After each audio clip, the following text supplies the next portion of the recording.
బాలమురళి గారు రచించినటువంటి నాట ఇవన్నీ ఏదో సరదాగా పాడుకుందుకే అయ్యా అని అన్నారు. అవంత సరదాగా ఎవరికి రావు, ఆయనకే వస్తుంది. ఆయన ఏదో ఆయనకు రాసుకున్నారు కాబట్టి, ఆయనకున్న ధ్యానంతో ఆయన కంపోజ్ చేసుకున్నారు కాబట్టి ఆ జ్ఞానం మన ఎవరికి రాదు. అలా సాధన చేయడానికి ఎవరు ప్రయత్నించకండి, విని ఆనందించండి. విని ఆనందించడంలో ఆయన మనం జ్ఞానం ఎలా పెంచుకోవాలంటే, ఆయన ఏ ఏ కోణాల్లోకి వెళ్ళారో అది మనం తెలుసుకుంటే అది మనకు వచ్చినట్టే ఈ జన్మకి. సో అదొకటి. నేను ఆయన అన్నీ చాలా ఈజీగా అనేస్తారు, అంతే అని అంటారు. అసాప అంటారు, అంత కలవు కదా, జన్మ అయినా సాప కలవు అంటారు. సో దాటు స్వరాలు వరకు అక్కర్లేదు అసలు. సా తోటి ఆయన ఎన్ని కాలాలైనా పాడేస్తారు. మనం ఒక కాలం కూడా పాడలేం ఆ సాపస కరెక్ట్గా. ఎన్నిసార్లు అయినా అలాగే పాడతారు, ఎప్పుడైనా అలాగే పాడతారు. సో వర్ణాలు మనకి ట్రెడిషనల్గా వచ్చిన వర్ణాలు సాధన చేయడము, వాటి యొక్క ఉపయోగాలు చాలా కూలంకషంగా ఆయన ఇవాళ మనకి వివరించారు. చాలా తెలియని పాయింట్స్, అంటే మీ అందరికీ బాగా కొత్త విషయాలు. అంటే మీరు నిత్యం ఇప్పుడు దాకా నేర్చుకున్న వర్ణాలలోనే సాధన ఎలా చేయాలి, చేస్తున్నందువల్ల ఉపయోగాలు ఏంటి అనేది మీకే చాలా వరకు అర్థమయ్యాయి.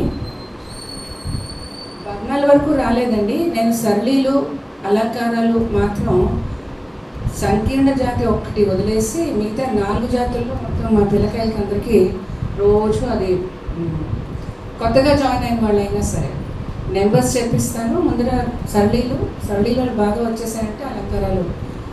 సో అక్కడే ఇప్పుడు కొట్టుకుంటున్నాము. So I'm very happy. మా పిల్లల వరకు, మిగతా పిల్లల గురించి నాకు తెలియదు కానీ నా పిల్లల వరకు ఇన్నాళ్ళు బోర్ ఫీల్ అయ్యే వాళ్ళకి నేను చెప్పకుండానే మీరే సమాధానం చెప్పేశారు. So I'm very happy in that angle. తర్వాత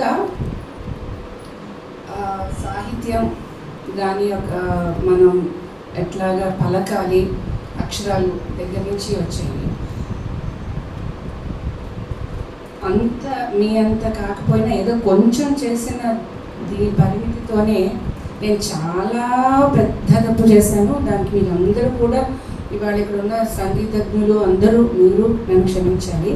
ఎందుకంటే ఓషన్ లాంటి టాపిక్ని నేను I have given only for 1.5 hours. I'm extremely sorry. తెలిసి నేను చేశాను. అది ఇరికించినట్టు అయిపోతుంది. This is not the way.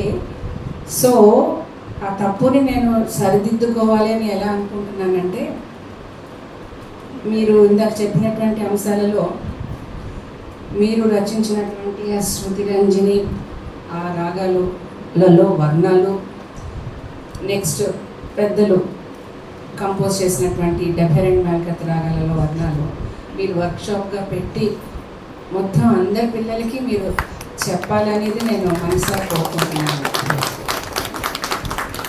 అమ్మ స్వాగతం.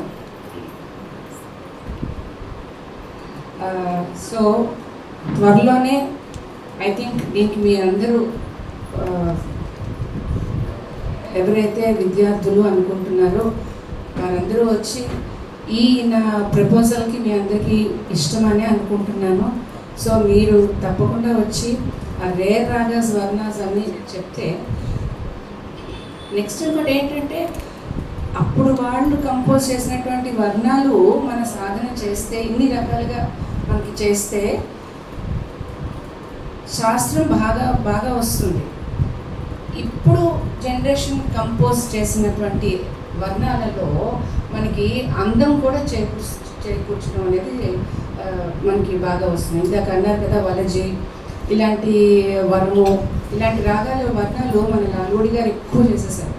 అంటే ఇలాంటి కొంచెం ట్రెడిషనల్ రాగాలు అనుకుంటాం, ఏవైతే అనుకుంటున్నామో అవి కాని రాగాలలో అవి చాలా అందం. సో శాస్త్రానికి మన అందం కూడా చేకూరిస్తే ఎలా ఉంటుంది అనేది అప్పటి కాలం ట్రెడిషనల్ వర్ణాలు, ఇప్పుడు మనకి అందుబాటులో ఉన్నటువంటి కంపోజర్స్ చేర్చినటువంటి వర్ణాలు మనం రెండు సాధన చేస్తే చాలా బాగుంటుంది. ఎక్సెప్ట్ బాలగొండ గారి వర్ణాలు అవి విని ఆనందించడం వరకు అందులో లోతు ఏంటి అని మనం తెలుసుకునే ప్రయత్నం చేస్తే చాలు, సగం జ్ఞానం మనకు వచ్చినట్టే. అంటే ఆయన కంపోజ్ చేసిన జ్ఞాన పరిమితిలో అదండి. సో నేను సభాముఖంగా మిమ్మల్ని కోరుకుంటున్నాను, మా వైజాగ్ పిల్లలందరికీ కూడా మీరు తప్పకుండా మళ్ళా వచ్చి ఆ వర్ణాలు మాకు నేర్పించాం పిల్లలకి.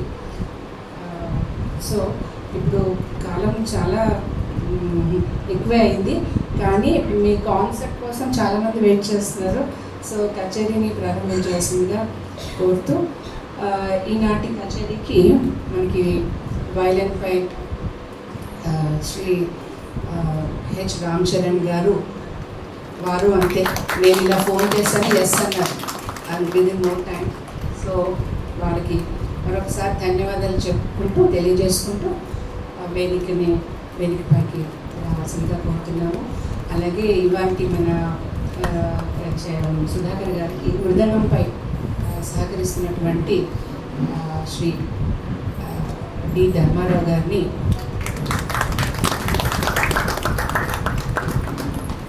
మనఃపూర్వకంగా వేదికని అలంకరించవలసిందిగా కోరుతున్నాను.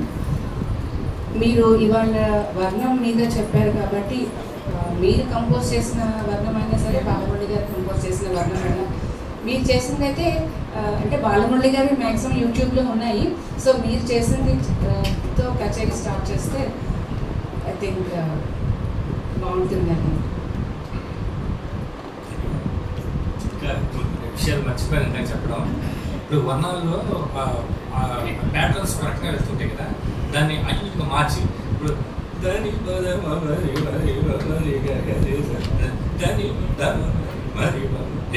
తెలుగులో బాలమురళి గారు పడతారు అబ్జర్వ్. అంటే దాన్ని విలుపుల్ని అటు ఇటు చేంజ్ చేసి ఆ విలుపులు అలా కూడా సాధారణ మనం అన్ని వర్ణాలను ఇంచుమించుగా వస్తాయి. అలాగా స్వరా ప్యాటర్న్ అటు ఇటుగా దాని మధ్యలో ఉండే సెట్స్ అని మార్చి వాడటం ఈ లెంగ్త్ ఒక విధానం, స్వరాక్షరాలతో